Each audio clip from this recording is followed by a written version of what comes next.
Hello everyone, welcome back to study central. इस video में हम डिस्कस करने वाले हैं अबाउट स्ट्रक्चर ऑफ आईएमएफ, यानी कि जो आईएमएफ रहता है उसका स्ट्रक्चर क्या है, कौन कौन सी बॉडी रहती है, कौन कौन से मेंबर्स रहते हैं, वो सारी चीजें हम डिस्कस करने वाले हैं। इसके पहले की वीडियोस में मैंने इंट्रोडक्शन पार्ट आईएमएफ का कवर करा लिया था। अगर आपको देखना है तो मैंने डिस्क्रिप्शन में लिंक दे दिया है, आप जाके चेक कर सकते हैं। अब स्टार्ट करते हैं हम लोग उसका स्ट्रक्चर, यानी कि क्या बोर्ड ऑफ डायरेक्टर्स होते हैं, कैसे कैसे फॉर्मेशन होता है, वो सब। तो सबसे पहले हम लोगों को 5 चीजें पढ़नी है स्ट्रक्चर में। सबसे पहला आता है board of governors. Board of governors ये याद रखिएगा कि ये हाईएस्ट बॉडी रहती है इंटरनेशनल मॉनेटरी फंड की, यानी कि एक टाइप का ये मेंबर एसोसिएशन है ना, हर कंट्रीज को एक साथ जोड़ता है। यानी कि हर कंट्रीज में से एक गवर्नर वो लोग अपना भेजते हैं जो कि मेंबर या बोर्ड ऑफ गवर्नर्स फॉर्म करता है आईएमएफ में। ठीक है, तो हाईएस्ट बॉडी रहती है बोर्ड ऑफ गवर्नर्स।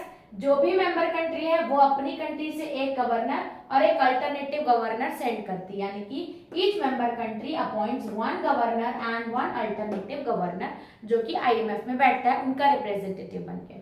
फिर आता है एग्जीक्यूटिव बोर्ड। एग्जीक्यूटिव बोर्ड में टोटल 21 मेंबर्स रहते हैं और इनका काम रहता है कि जो भी रूल्स एंड रेगुलेशंस बन रहे हैं उनको अच्छे से एग्जीक्यूट करना।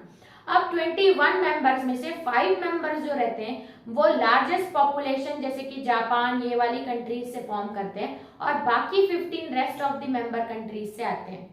ठीक है, तो पहले जो 5 और 15 अलग रहते हैं। ये जो कंट्री जो हाईएस्ट कैपिटल या हाईएस्ट जो बोल सकते हैं इन्वेस्टमेंट करती है वो इसमें आते हैं, रेस्ट 15 अदर कंट्री से जाते हैं।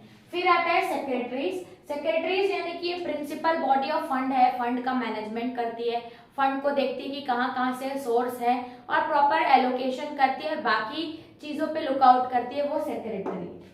फिर आता है हमारा next interim committee. Interim committee क्या करती है, ये बाकी डिसीजंस को देख के एडवाइस करती है गवर्नर को। तो इंटरिम कमिटी का काम रहता है to advise to board of governors. उसके बाद रहता है, ये कब क्रिएट हुई थी, 1974 में क्रिएट हुई थी। कितने मेंबर्स हैं इसमें, 22 मेंबर्स। ओके, फिर आता है डेवलपमेंट कमिटी। डेवलपमेंट कमिटी का भी फॉर्मेशन इंटरिम कमिटी के साथ ही हुआ था, 1974 में हुआ था। कितने मेंबर्स हैं, 22 मेंबर्स। ये भी क्या करेगी, advice and report board of governors, उनको एडवाइस करेगी और रिपोर्ट देगी बोर्ड ऑफ गवर्नर्स को। ठीक है, डेवलपमेंट से रिलेटेड। तो टोटल हमने स्ट्रक्चर में 5 चीजें पढ़ी। सबसे पहला आएगा board of governors, highest body रहती है, हर कंट्री से एक गवर्नर जाता है। एग्जीक्यूटिव बॉडी जिसमें 21 मेंबर रहते हैं, 5 सबसे हैवी इन्वेस्टमेंट वाली कंट्री से आते हैं और 15 रेस्ट ऑफ दी कंट्री से आते हैं। सेक्रेटरीज ये प्रिंसिपल बॉडी ऑफ फंड है। फिर आता है इंटरिम कमिटी। इंटरिम कमिटी क्या करती है, एडवाइस करती है बोर्ड ऑफ गवर्नर से। 1974 को फॉर्म हुई है, 22 मेंबर्स है। फिर आता है डेवलपमेंट कमिटी। डेवलपमेंट कमिटी में भी 1974 में फॉर्म हुई है, 22 मेंबर्स हैं।